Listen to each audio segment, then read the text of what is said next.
the idea now is to have a discussion on these questions and issues that Professor Krauss brought up in his lecture. Why is there something rather than nothing? And is science what we need to explore these questions? Or do we need some other kind of explanations? Let me briefly introduce the panel, and then I will ask each person in the panel to comment on Professor Krauss' lecture, 3 minutes each, and then Professor Krauss obviously will be able to respond on that, and then we'll have a free discussion. But let me first just present the panel.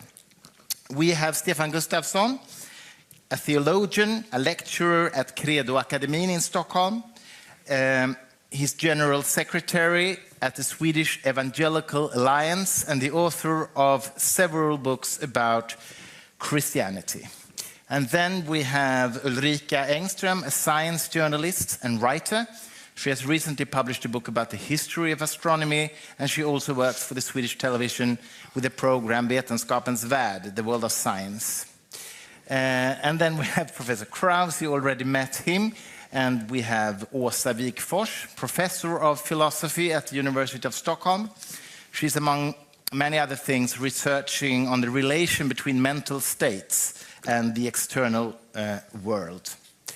And finally, we have Bengt Gustafsson, astronomer, professor of theoretical astrophysics at the University of Uppsala, also a Christian believer. He's also a science writer with a book called Kosmisk Resa, right? Yes. Cosmic Trip. And maybe some other things coming up in the future. We'll see about that. So, I'd like each of you first comment on the lecture you've just heard. Maybe we should start with you and we just go through them. Okay. First of all, thank you very much. And thank you very much for the book. Oh, you're welcome. I think it's a very useful one. If you look in Swedish language, we don't have anything correspondent. I think in English you have a few others like... Not as good, though. Not as good. Although John Barrow has written quite a nice book about nothing too. I think that this progress in cosmology during my lifetime has been among the most fantastic things I've seen. And we know very much more now than we did some 40, 50 years ago. And I'm even older than that. However, when reading your book, I get an impression that very much of this is due to the effort of a number of individuals. To me, it's a bit romantic, like the 19th century heroes, you know, and there are some very nice anecdotes, and there are adjectives like brilliant and these kind of things, and then these names. And I'll just remind us that much of this is due to thousands of engineers in particular, also other scientists, developing detector technologies, developing rocket technology, steering of great telescopes, adaptive optics, whatever, lots of things. And I want to stress this because it's often not stressed. So I would beg for your next popular book to give a plea, more of that, to this crowd of people on which we actually build. These are the necessary conditions for what we have achieved, I think. Then I must say that I have a problem, and the problem is concerning what is certain, what is a guess, or a good hypothesis, what is a guess, and what's more kind of wide extrapolation. And this is a difficulty in all popularizations, so I understand that. But still I fear that one may sometimes go too far. Let's take one example. The omega, which is about 1, plus minus, as you said, 1%. 1%, so. yep. Yes. But it could be 101. It could be 099, and maybe you wish actually a closed universe, a little bit closed. It's 1.000000000000001. That's what he wishes. But it's not clear from what you have written that there is this uncertainty. It could well be 101. And if it is, this argument, which you repeat several times about no energy needed at all, is a bit more in danger. That's why it's not the case. You say, and this is very interesting. Theorists, they know it has to be, say, 0 as regards lambda, as regards to the cosmological constant, or 1 as regards omega. While if you are a little bit more empirically inclined, you prefer the measured data, and you are accurate to say we shouldn't extrapolate too much on the basis of our guesswork. Yep. So that's a kind of general feeling. Then I have one more problem. Okay. And that problem is indeed interesting. I hope we can come back to that. And that's the hypothesis of very many universes.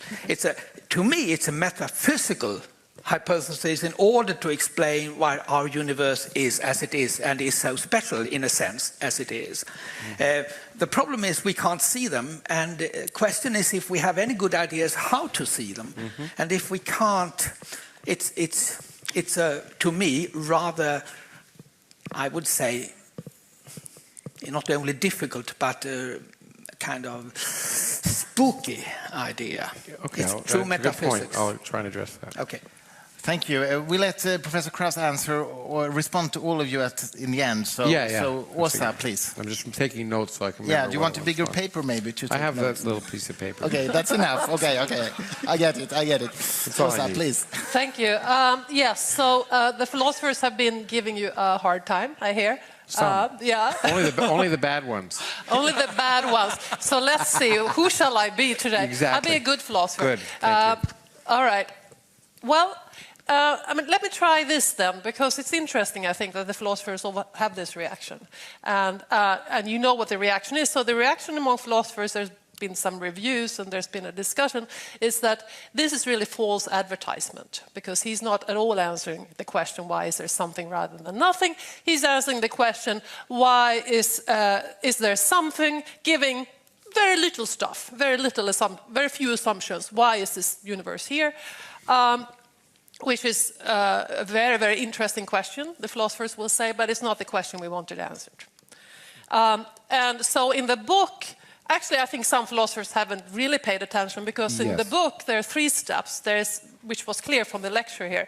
There is nothingness number 1, which is these very minimal sort of quantum field of fluctuations, which we have these wonderful images of the sort of energy going on there. That's not nothing for a philosopher, of course, because nothing is the absence of everything, including quantum fields.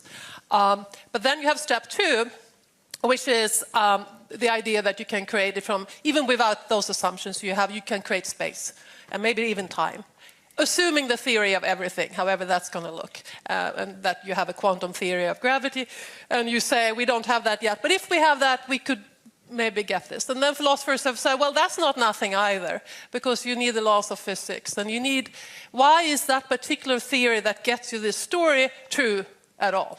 That's the next question they ask them. And then you say, wait, I have a third step in my book, and that was also very clear here, which is, well, the multiverse. So why are there the laws of nature that we have? Why are the constants the way they are, and so on? Well, it's just so happens that there is this multiple universes, and in one of them there's going to be this kind of situation, and that's the only one where we will find ourselves, and so it's the only place where we can ask the question. And then philosophers have said, well, that's not nothing. That's multiple universes and assumptions about laws, and if the laws are accidental in this universe, you will need meta laws that steer the laws of, blah, blah. So we're not going to be content. We're going to keep pushing this question. I'm wondering now, do you think, are we pushing against nothing?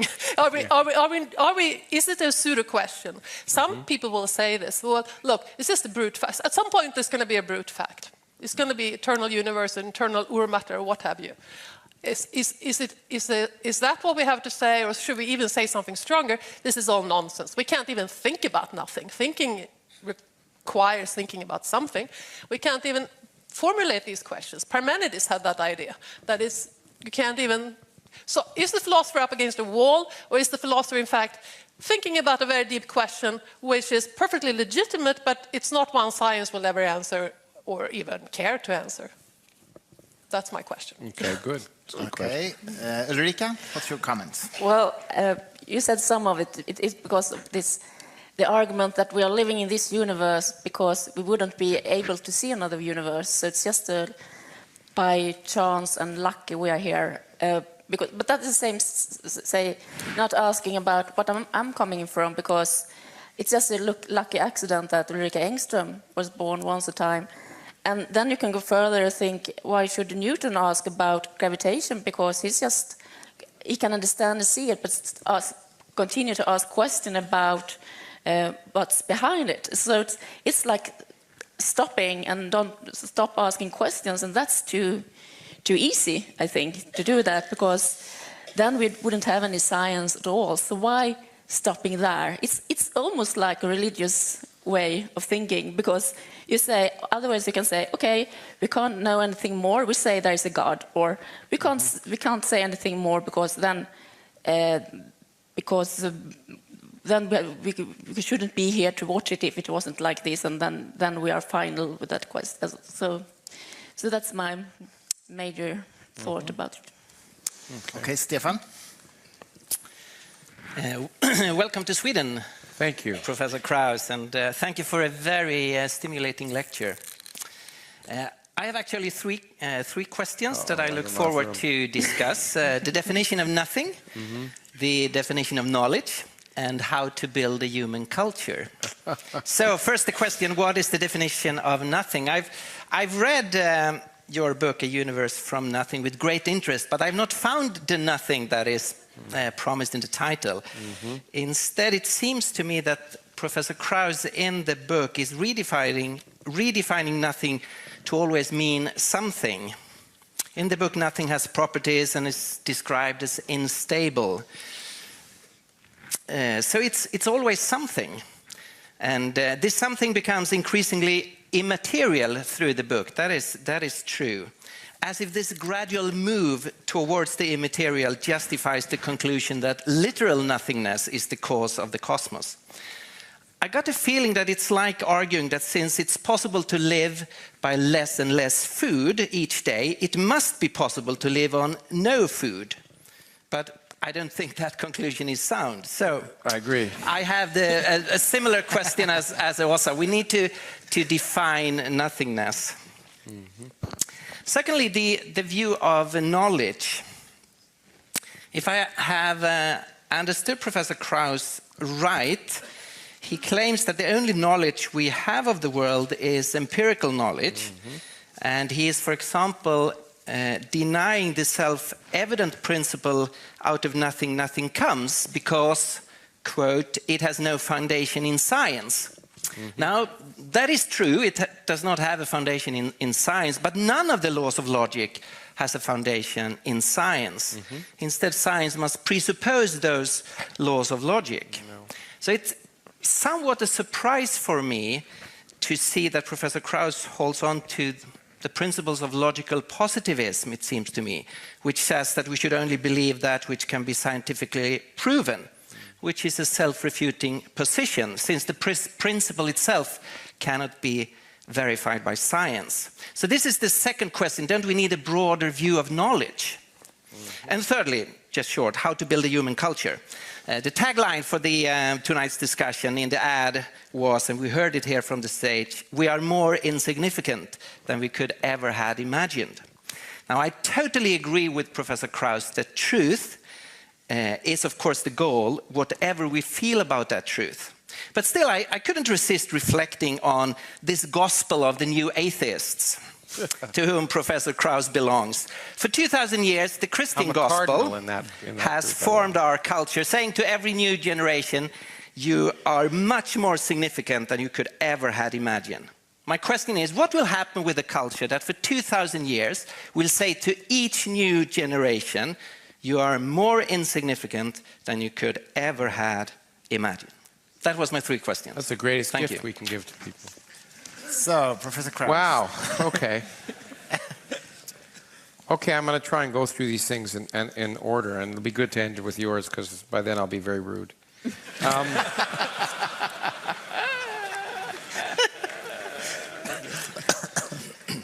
Your first point is incredibly well taken about the fact that science is a collaborative enterprise. Of course, when you write a history, you pick up people like to hear about people, and so there are certain key people. But science is much more collaborative. In fact, we make the mistake. I try not to, in fact, in my writing, but to make it appear as if science is done by great leaps, and in fact, science is done by baby steps. Little baby steps. And the problem when you read newspapers and read about science is everyone is Einstein. Every week someone is the new Einstein. And it's not the case. Science progresses by baby steps, building on what's been done before. They're very rarely leaps, and even those leaps are not done independently by individuals working alone. They're dependent entirely on not just the engineers and the vast number of people working there, but by the collaborators. I do science. I do it. I like to think I do it, and I do it by collaboration, with students and postdocs and colleagues around the world. But in fact, that is the part of science that's worth celebrating that I usually try to. In fact, I think I do talk about it in the book in this way, but I always try and talk about the fact that science is worth celebrating for precisely that reason. Science is a human activity that demonstrates what's possible, how to overcome barriers of culture, language, religion. And the example I often use is the Large Hadron Collider, which is a good example, which is, in my mind, as I've often said, the Gothic cathedral of the 21st century. Because, the Gothic cathedrals were built for over 100 years by thousands of artisans working in dedication, family, and on and on. Well, the Large Hadron Collider is built over decades by thousands of physicists from hundreds of countries speaking dozens of languages, having many different religions, but they all speak the same language as science. Science demonstrates, and it's the only area of human activity, in my opinion, that demonstrates that people can work together, that people can work together to a common goal. And therefore, science is a wonderful example of that collaboration of individuals working each with their small part towards a common end. And so I think what you said is very, very important to stress. And if I didn't in the book, I should do it more often, because I try to do it in all my writing. It sounds like you're itching to say something. May I fill in a short question? Do you think it would be proper to give Nobel Prizes in physics to full groups? That's a good question. I think we're going to have to see what happens in the next Nobel Prize, which is, I'm betting will be given for the Higgs particle, although we have a bet over there in the front row. But someone else knows better than me. And the question is, it's the first example I know of where if you give it for the experimental aspect of the discovery of the Higgs, you can't give it to individuals. And so it may indeed be the time to give up giving it to individuals and give it to groups. It would be a dramatic shift. It violates the will of Alfred Nobel, but then every year they violate the will because it's supposed to be for the result the year before. It's never the result the year before. So it'll be an interesting question. I think it would be a reasonable thing to do, because as science progresses, fewer and fewer things are being done by individuals. All science is becoming big science, because the easy problems are done. The hard problems require big projects, not just in physics, but in biology, the Human Genome Project, in climate change. In every area, it's requiring huge collaborations, and it's hard to single out individuals. So it would make sense, I think. Okay, anyway. I hope I'm not taking too long to answer. No, okay. Please. The metaphysics is an interesting question that I think some people may have, so it's worth going on that. Are these multiverses metaphysical? The answer is, if they were, it wouldn't be worth talking about. Okay? In my opinion. I'm not a big fan of metaphysics. Less of a fan of theology, as we'll get to. But metaphysics at least has some content. Okay, it's all right. I'm playing to the crowd. But the point is that it sounds like you'd never be able to discover the existence of a universe that wasn't our universe. And that's That's true. Except here's the way I think you could turn into science. And it isn't science yet. It is speculation. And by the way, I think the one thing I take umbrage with that you said is I try extremely hard in the book to make the difference between what's speculation and what's based on evidence. I think it's very, very important to do that. And I try whenever possible to say, this is speculation, this is evidence. But anyway, so here's the way I would see turning it into science. If we had a theory of inflation, which we don't have, by the way, we don't have a based on fundamental particle physics. But let's say we had a particle physics theory that explained from first principles why the proton is 2,000 times heavier than the electron, why there are 3 generations of elementary particles, et cetera, et cetera, et cetera. And as part of that theory, inflation occurred naturally. It had to have occurred in the early universe. Now, inflation generically produces many universes. It's a property. In fact, you can calculate, if you had a theory of inflation, you can calculate the process of internal inflation. So the point is, you could have a theory that could make 100 predictions, 99 of which are testable. And one of the predictions is that there are other universes.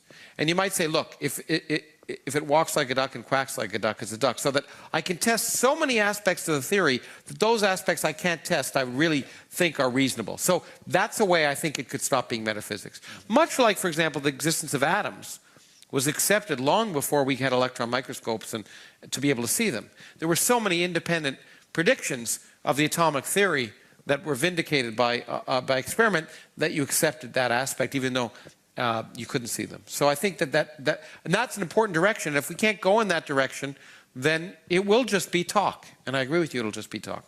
But the other thing I should say about it, and it maybe relates to some of the things we were talking about, in fact, something you brought up, and I'll bring it up now, is the difference between the multiverse, which, by the way, is probably eternal, so we'll get to this question of cause and nothing, is the difference between that and God. I mean, call the multiverse God if you want, but the difference is it's well motivated.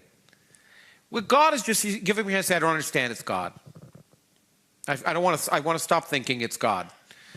The multiverse is something we've been driven to, not by answering this question something from nothing. We've been driven to it by particle physics. We've been driven to it, some of us kicking and screaming, because I don't even like the multiverse. But whether I like it or not, as I point out, the universe doesn't exist so I can like it. If the evidence tells me it's likely, and at this point I do think it's likely, then I can live with it. I'll have to.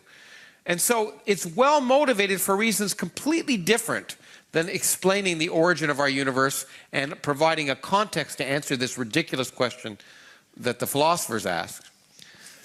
Okay? So anyway, so it's well motivated. That's my point. Now let's get to the question, which is the question of interest. The question of interest to philosophers is precisely the question that has absolutely no interest. To you. Yeah, to me. And that's why I'm really thrilled that the philosophers are interested in it, because they can go on asking their questions and we'll go on making progress. And so the point is, look, it is a question. Look, ultimately, is there an uncaused cause in the language of where you want to pick it? You know, St. Augustine, Aristotle, you can pick your choice. And the simple answer is, if there's a multiverse, it could be eternal. In fact, it's quite likely it's eternal. Now, you might say that's not nothing, but the point is, who the hell cares about that? The really question of interest, the question that's really important, is not this question of whether you can take causes back to ad infinitum. The question is, how did we get the universe we see with all this stuff? That's the miracle that people have been asking about for as long as humans have been asking questions. That's the miracle that seems to require a God. And what I point out is that our universe could begin from nothing. There was no universe. Now, was it embedded in something? Maybe, but who the hell cares? The remarkable thing is, it did not exist. It didn't exist. There was nothing, no aspect of our universe that existed. No space, no time, no matter, no radiation. None of that existed, and it could have spontaneously popped into existence. Albeit, a bigger object which may have the multiverse, which may be eternal and may be something. But that's not the interesting question. The interesting question is, could our universe have arisen from absolutely nothing, without any purpose, without any intention, without any intelligence at its cause? And that is the question that I think is so fascinating to ask. That's the question.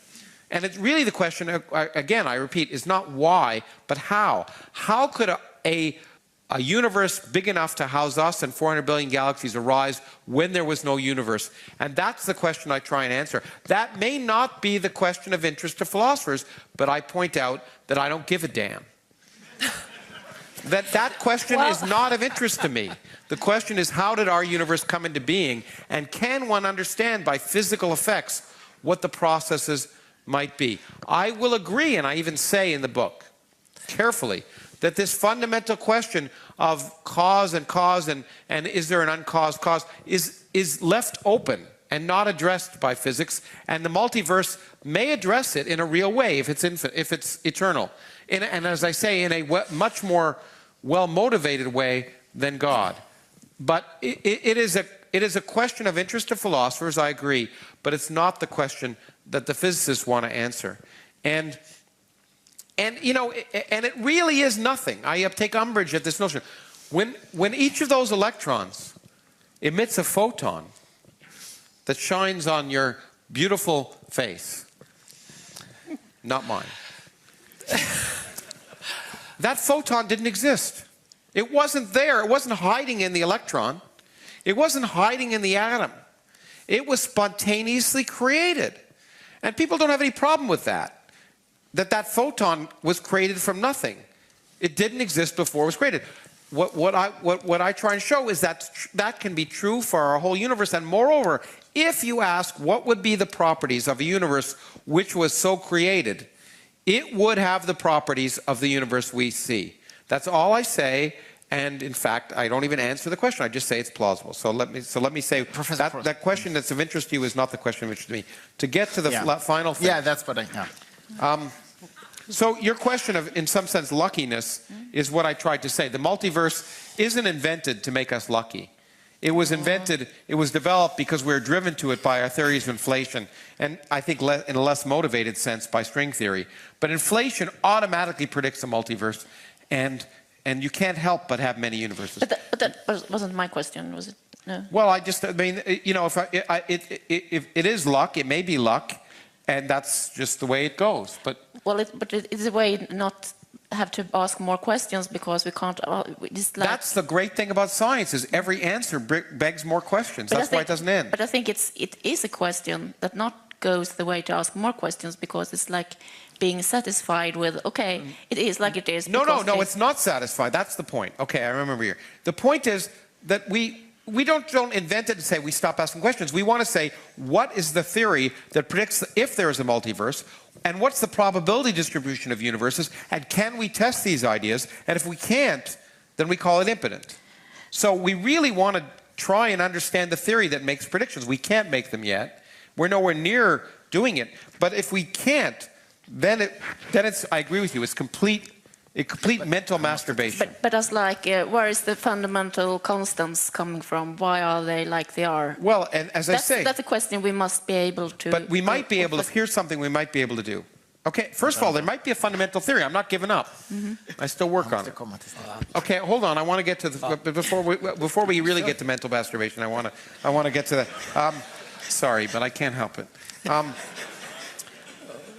Here's one way, for example, that you might say you actually get an answer. Let's say in the landscape of string theory, for example, you found that there were many different universes, but there's a correlation between constants. The only universes that, for example, have a small cosmological constant, a small energy empty space, also have 3 generations of elementary particles and 4 forces. Let's say that you found that was a correlation. Then you'd say, aha, then maybe there's some evidence that we're picked out, because in order to get this, you get that and that and that. If you had a probability distribution, we don't, and we're nowhere near it, but it's a possibility, in which case you'd really be able to make interesting predictions about the parameters of the universe based on one observation. So we must find a universe like us, because Well, we have, but your point is, the really important point, and this I try and emphasize in the book, and it's really an important point for philosophy and for theology. We are stuck with one universe. There may be questions we can never empirically answer. I accept that, because we're stuck in not only one universe, we're stuck in a universe 14 billion years after the Big Bang, as I point out in the book, and I didn't talk much in the lecture. Had we evolved 10 billion years earlier, there may have been other observables we could see, and 100 billion years from now, there may be observables we can't see now that we could see then. We are stuck as products of space and time, and we have to live with that and make do. So there may be questions we will never empirically answer, and that's just the way it goes, because we happen to live in one universe, and there may be, and you know, medicine, everyone knows you do epidemiology with 2 patients. But that's not the way science works. With one universe, you can't determine a probability distribution, and there'll be limits on what you can say. Let me go to your 3 points, or maybe at least 2 of them. As I pointed out in my book, it is true that theologians may find problems with my definition of nothing, because theologians are experts at nothing,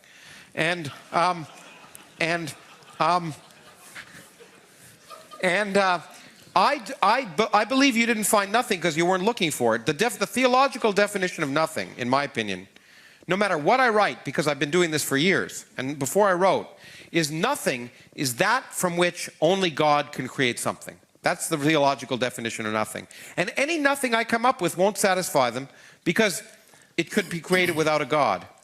To me, as I say, a universe that didn't exist before it existed is a universe from nothing. Now, did it come from something greater than our universe, with laws that transcend our universe that might be eternal time? Absolutely, that's what the multiverse is. But my point is, unlike God, the multiverse is well motivated. Now, when it comes to knowledge, let me make a point that I don't know if I said in the book, but I want to make it quite clear, and it's really rude. But it's true, in my opinion, because I've gone around and asked theologians. I talk to theologians, believe it or not, I spend a lot of time talking to theologians, and I was saying, give me an example of a contribution to knowledge in the last 500 years from theology.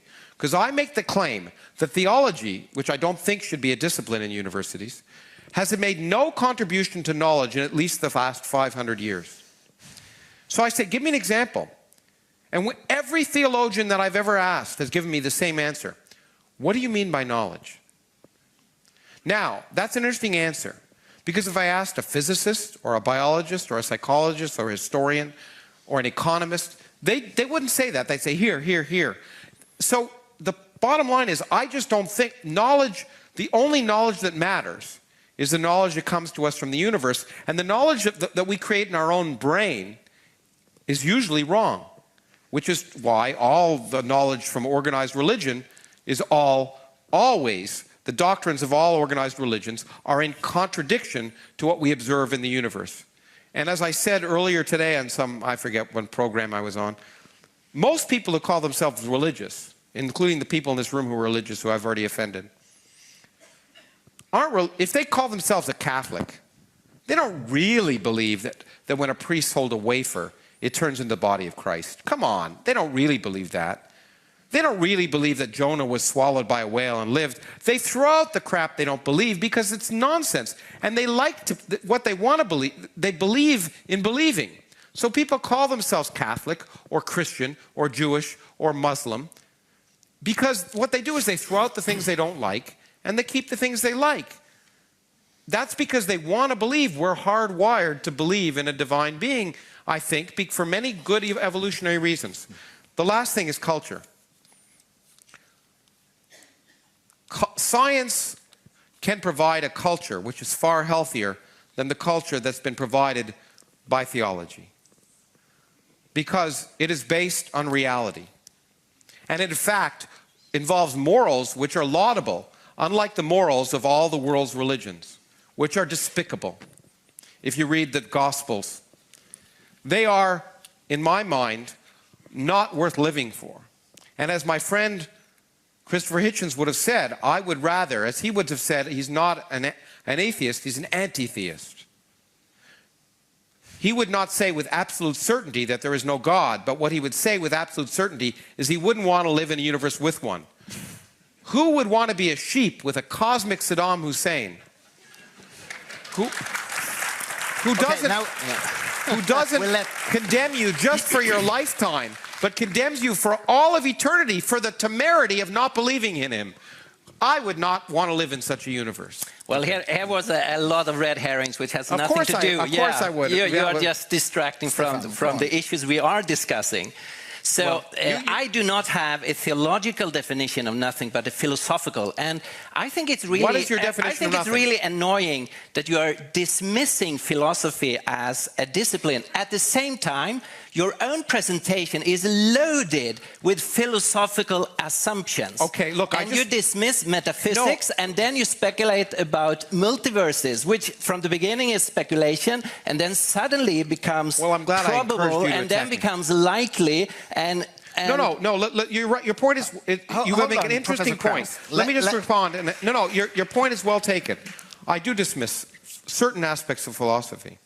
I just was in Oxford debating some philosophers, and here's the key point. You're absolutely right. A lot of what I'm doing is philosophy, if you call philosophy critical thinking and analysis. But my point is, you don't have to be a philosopher to do that, and the philosophy doesn't add to the science. The only way to learn if there's a multiverse is not to decide in advance if it's logical or sensible or deductive or inductive or whatever, is to try and figure out if the universe tells us it's actually there. So my point is that the philosophy, well, of course we're doing philosophy. Every one of us does philosophy every day if we're critical and logical and trying to, and ask questions about the universe. Philosophy is good for asking questions. Science is good for answering them.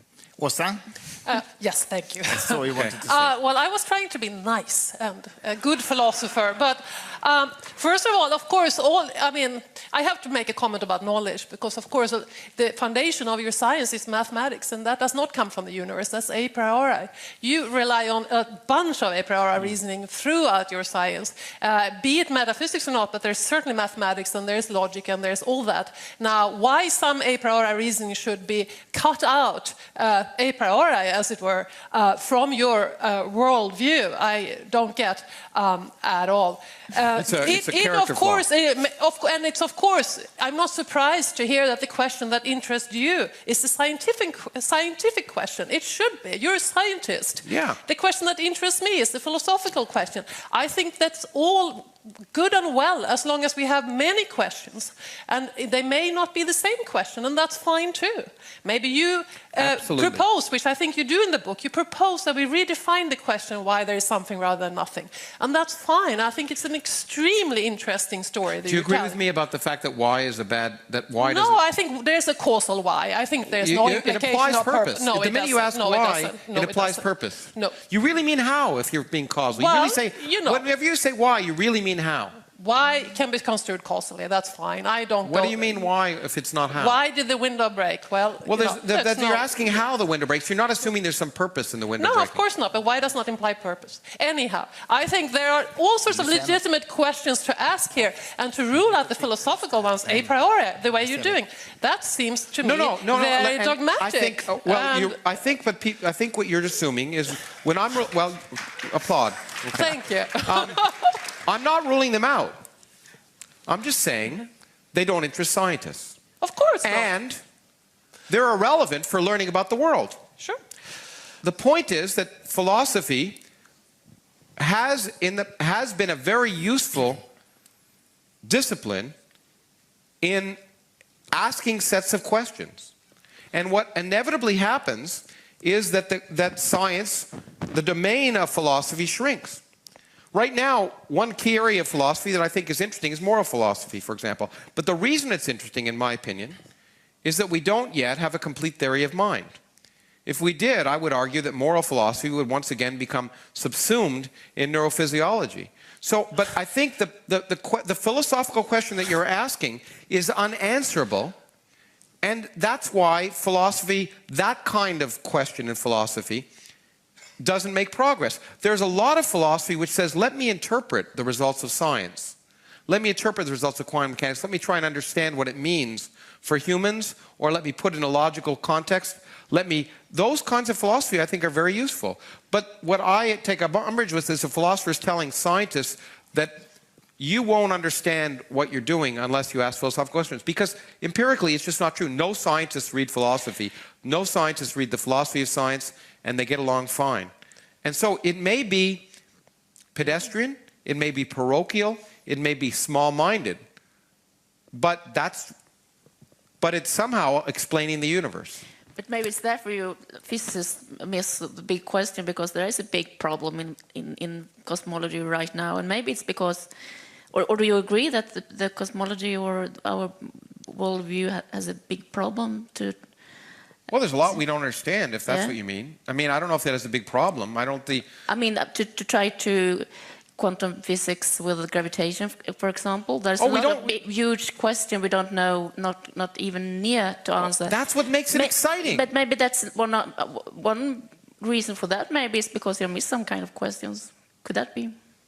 Well, I mean, there may be questions we can't answer, but I don't think they'll be answered in philosophy. I don't think we'll come up with a theory of quantum gravity. Well, if we can't answer them, they won't be answered in philosophy either. That's for sure. But I think the point is that when it comes to the universe, by the way, I disagree with what you said about mathematics. You're absolutely right, we use mathematics. But it's not as if mathematics is reality. I can create many different universes with mathematics. In fact, as a theoretical physicist, that's what I do. And most of the time, I'm wrong. What does that mean? It's not my math. Some of the time, my math is wrong.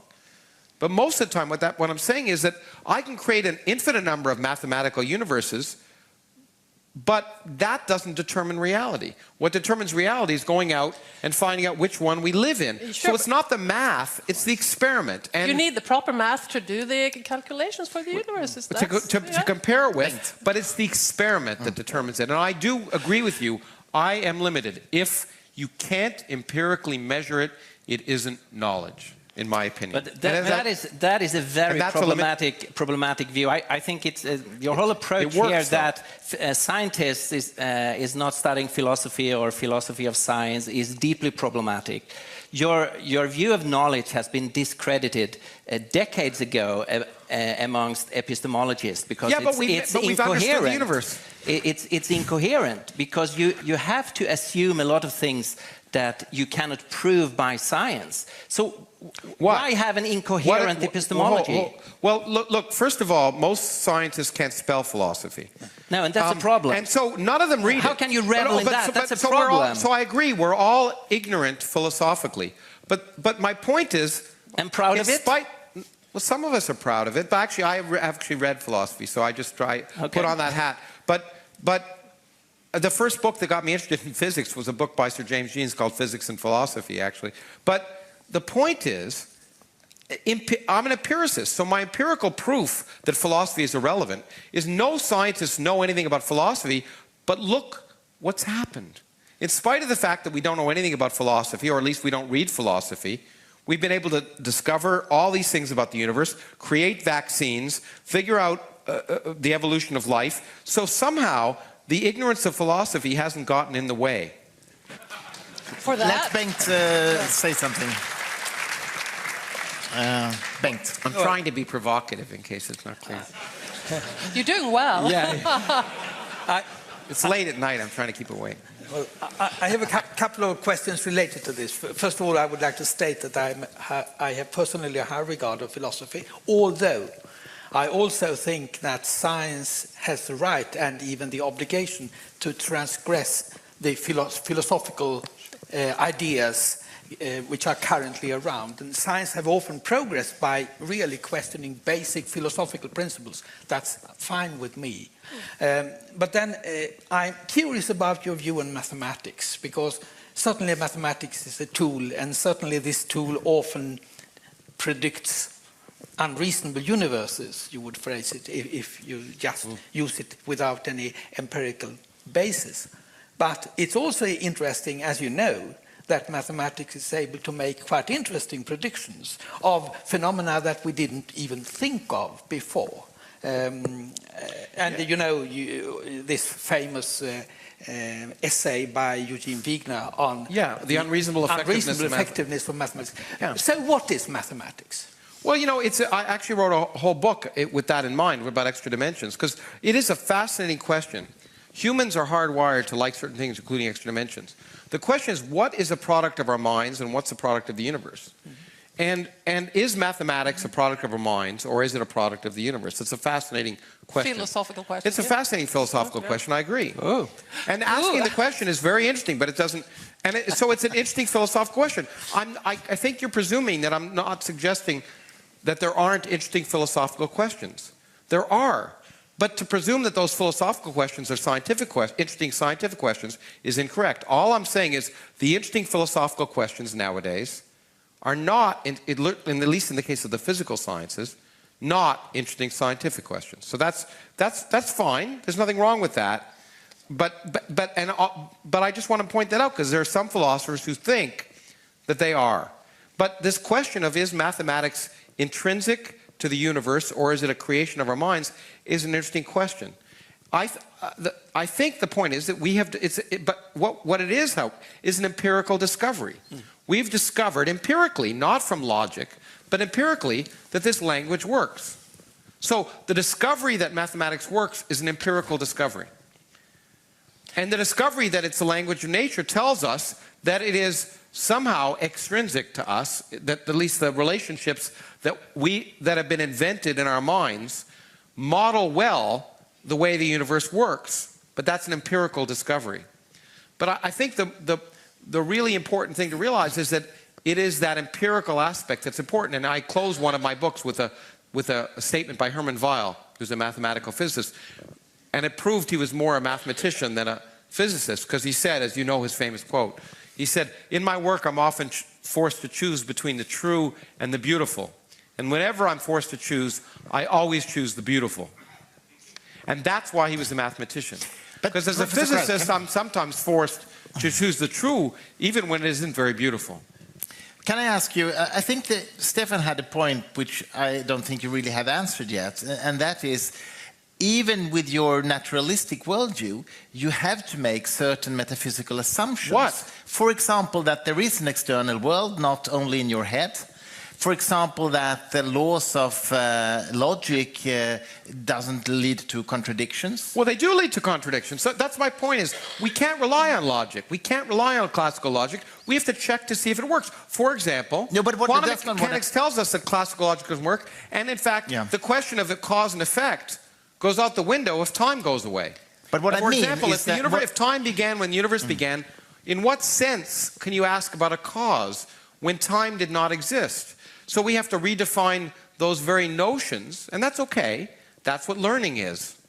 I understand, but still, couldn't you agree with what Stefan said, that you have to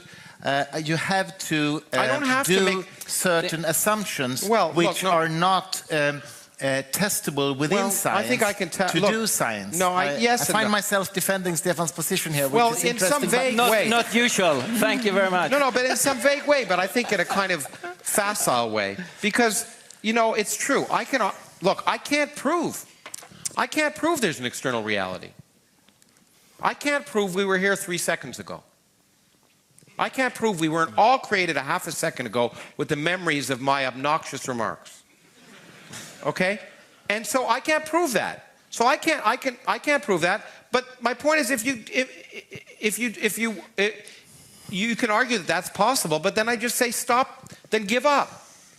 I can say, let me ask what's likely. I could say that God created the universe with this incredible, 3 seconds ago, with this incredible conspiracy.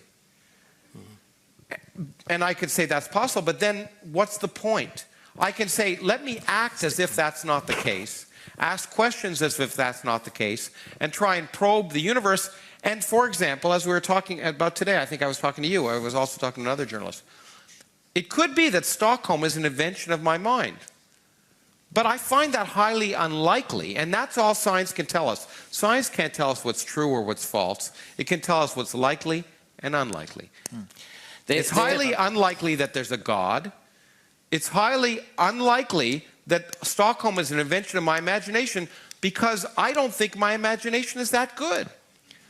I'm not an architect. I couldn't have created the beautiful buildings I walk around this week and look at. So I think it's highly unlikely, and I act as if it's highly unlikely. And lo and behold, when I act as if it's highly unlikely, I come up with predictions that are good and allow me to make tests and allow me to build technologies that make the world a better place. Stefan. But Professor Krauss, the reason why you can't ignore philosophy is that you're doing it all the time. You cannot avoid it. You are philosophizing the whole evening here. Sure. And why then say it's we should avoid it, it's not important? The only choice you have is to be a good philosopher or a bad one. No, my choice to be a good scientist or a bad... Actually, my choice is to be a good person or a bad person. But you cannot be a scientist without using philosophy. Yes, but you can't be a human being without using philosophy. I agree with that. No, so therefore you shouldn't ignore it. No, but that's all the I'm whole saying, point. The different... let me repeat what I said. And this all began, by the way, and this is reminiscent of this debate I had at Oxford. When I taught at Yale University many years ago, Yale was going to get rid of its philosophy department. And they had reasons. And they had reasons. It was a crummy philosophy department, I agree. But then I started to think, hey, that's not a bad idea. Because let's take the really good, let's take the people who are in a philosophy department. Well, they're logicians, but they could go in the math department. There are people who look at the history of ideas, but they could go in history departments. There are classicists who, they could go in classics departments. And the point is, what is unique about philosophy? And I think philosophy is important as a teaching tool because it is one way of teaching kids critical thinking and logical analysis. But it's not but I don't think it's an essential way. I believe I could do that in a physics department or many other departments. So philosophy is an integral part of all disciplines. You don't have to be a philosopher to do philosophy, as your point out. The only philosophy I need to do is not the philosophy I learned from Kuhn or Popper or although I read them all. I learned the philosophy of science from Feynman because I learned how science is done from scientists. And all other scientists I know to first approximation did that. So my point is that the rigorous discipline of philosophy is of interest to philosophers and may be useful to teach students as an example of how to think. But it's not useful for scientists, that's all. It's not useful. What do you say? Oh, well, yeah, no, not everything we do is useful for scientists. Yeah. This is true, but not everything other disciplines do is useful for your discipline Absolutely. either. Philosophy, you must not know much about philosophy. Philosophy is a very big discipline. It's a huge There's discipline. epistemology, there is philosophy of mind, there is metaphysics, there is semantics, there is... so on and so forth. These are huge disciplines. These are growing disciplines. There's a huge accumulation Do you think of it's knowledge. a growing discipline? Absolutely. It's not a shrinking discipline? Absolutely not. What keeps happening with philosophy, of course, because philosophy was the first way of thinking about the world. Absolutely. Yes. So it expanded, and we got more sophisticated ways of thinking of the world, and parts of that way of thinking fell away from philosophy. Absolutely. Okay. First, we got physics that fell away. Fine. Wonderful. Okay. It became its own discipline, empirical discipline. Fantastic. Then other things fell away. Psychology, maybe the latest 19th century. Maybe logic will fall off into mathematics, or maybe they, who knows. That will keep happening. But there's going to be philosophy, nevertheless, because there are these very, very general questions that the specific, specialized sciences cannot have the time to address. I agree with you 100%. And philosophy will have to do that. I agree. Whether it's useful to you personally, I don't know, or to your science. I agree with you completely. It is useful to knowledge accumulation in the world. I agree completely. I couldn't agree more. And I'm fascinated by knowledge. I happen to find the history of science more useful to me than philosophy. But I think you're absolutely right. And people should. I tell students, they ask me, "What should I do?" I say, "Whatever interests you. If these questions interest you, do them." Yeah. But all I'm objecting to are those philosophers who tell me I can't do science if I don't know philosophy. And you're absolutely right. Physics has dropped away from philosophy. The questions of interest to physicists are not philosophical questions anymore. Okay, Ulrika and then Bengt. Yeah, I must ask you, because now we have discussed theologians and philosophers, but I also hear that you have some problem with string physicists. Well, they're philosophers to some extent. What's the problem? Why? No, I don't have a problem with string physicists. That's also They're been out. sitting in the back. I mean, they're in the back, so it's okay. Why? No, the point, what I have a problem with is hype. Look, so string theory, I wrote a whole book about string theory. It's only only fair and balanced treatment of string theory, as I like to say. And that in my country is a network called the Fox News Network, which is anything but fair and balanced, and they call themselves that. But so the point is, string theory is very well motivated, and I try and explain why we've been driven to that. But my point is, it hasn't done anything. It hasn't shown anything. It hasn't predicted anything. In fact, the more we understand it, the more we understand it, we don't even know what its predictions might be, even if it could make predictions. That does not mean it's not worth doing. I have had some students who are now eminent string theorists. As I point out, some of my best students are string theorists. I just wouldn't want my daughter to marry one. So, so the point is, what I have a problem with is the string theorists who claimed that they have a theory of everything. And moreover, most people in this room have heard of string theory when they don't know the details of the real science that actually describes the universe the way we work. So I have a problem with hype in science, people making claims that are unfounded. And so the problem with that is it comes back and bites you in the butt. Whenever you make unfounded claims of what science can do, and I try not to, and I try to point out the limitations of science whenever I can, there are questions science can't answer. In case I didn't make that clear, there are questions science can't answer. But whenever science tries to go beyond the domain of empirical validation, then it's wrong. And then people start to distrust science. So they look at string theory and they say, look, scientists are just theologians or philosophers. They're inventing these universes, there's no tests, so science really isn't science. And so that's the problem of misrepresenting science. So I do think string theory is worth some people doing. And maybe one day it'll make progress. It just hasn't made any yet. Bengt, what's your comment on string theory? Well, at least it provides you with very many universes. One possibility, yeah. although inflation does it more effectively. Yeah, indeed. But I would like to ask that again, return to, I think, Ulrika's question here. I mean, the point with advocating this great ensemble of universes is that we get a kind of natural explanation why our universe is such a nice place to live I'm not sure, by the way, I don't think we do get natural explanation. I think that's hype too. I think that's garbage. Yeah. Yeah, but many people advocate this. Yeah, of course, but they're not thinking philosophically. Yeah.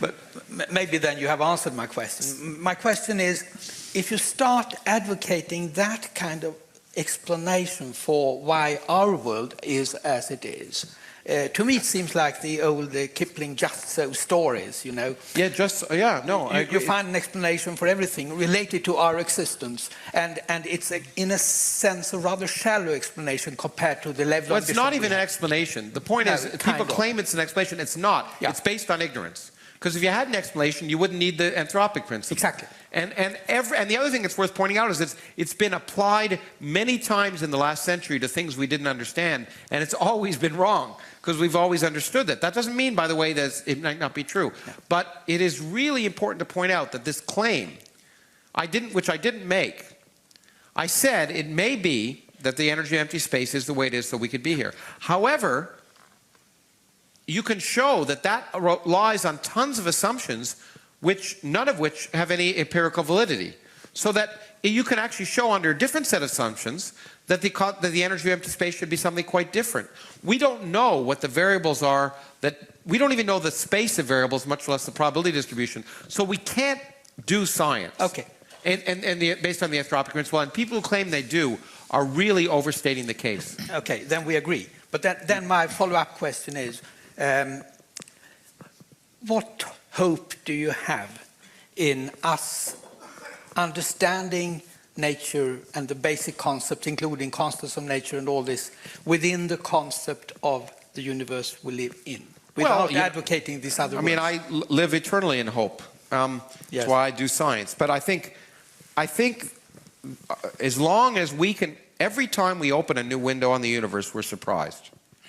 So as long as we can keep opening windows which guide our thinking, and not from internally but externally, then we will continue to get a better picture of things. And I do not think there's any impediment to understanding questions that now seem like, as I say, the questions we're talking about now, I couldn't have written my book 30 years ago. I would never have dreamed 30 years ago that we would be able to even address these questions, even if we can't answer them, that we'd seriously address them as cosmologists. And I think, for example, if we did have a good particle theory, which could happen from the Large Hadron Collider, we could have a theory which would tell us exactly how inflation happened in the early universe, and then we'd have a predictive theory for many universes, and that would be amazing. Now, am I betting it's going to happen? No, but it's possible. And so we got to keep trying. All we can do is keep trying and stop. And the minute we stop asking the questions, the minute we turn off the machines, then living.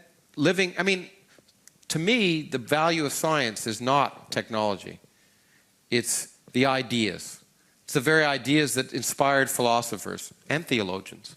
It's the ideas that are fundamental to our being. Why are we here? Where are we going? What are we made of? And science addresses them in the same way that art, literature, and music address them. It forces us to reassess our place in the cosmos. The minute we stop asking those questions, it's not worth being human anymore. Okay, we soon have to end this, but Stefan, you asked something.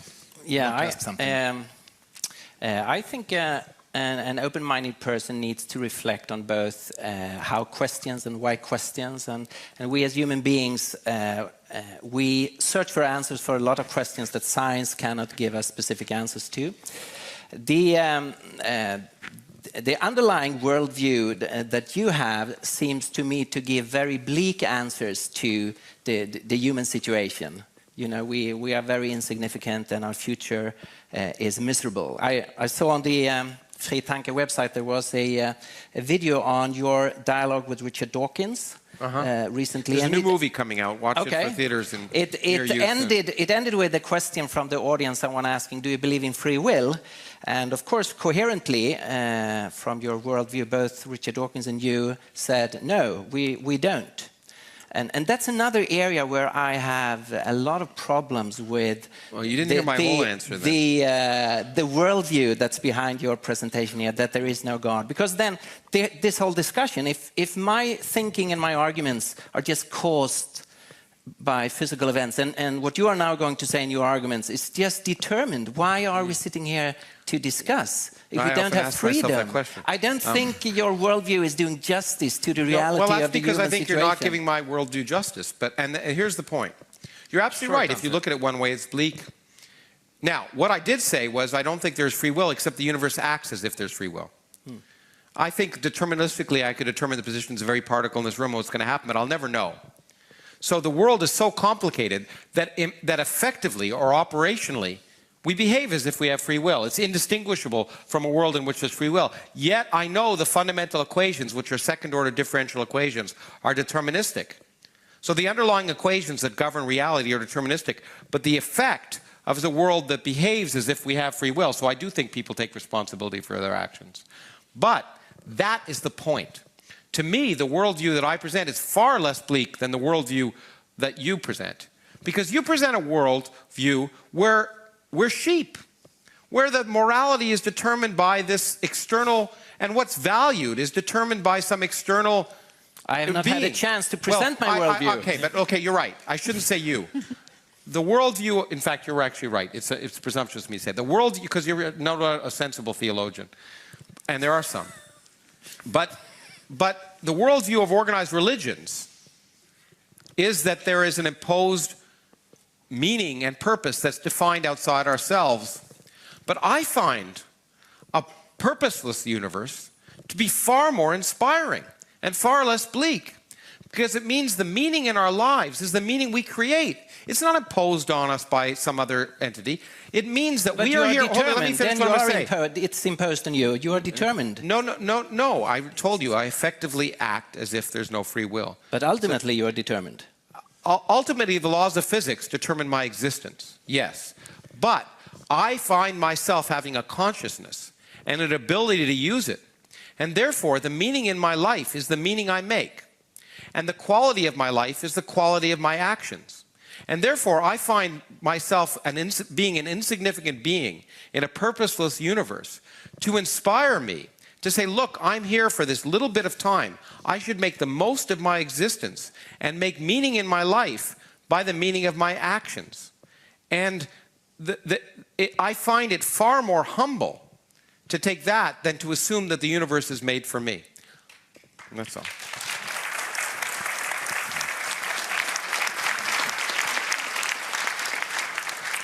Okay, we actually have to end here. This panel made my job very easy. I didn't have to do much. I'd just like to ask Åsa actually to make some kind of closing remark, and then we'll... Philosophical summary. Exactly. Please. Well, let's celebrate knowledge of all kinds. I agree. Yes. Philosophical, science, physics, knowledge of physics, biology, so on and so forth. Let's celebrate that. Let's sort it carefully from what's not knowledge, from what's not based on evidence.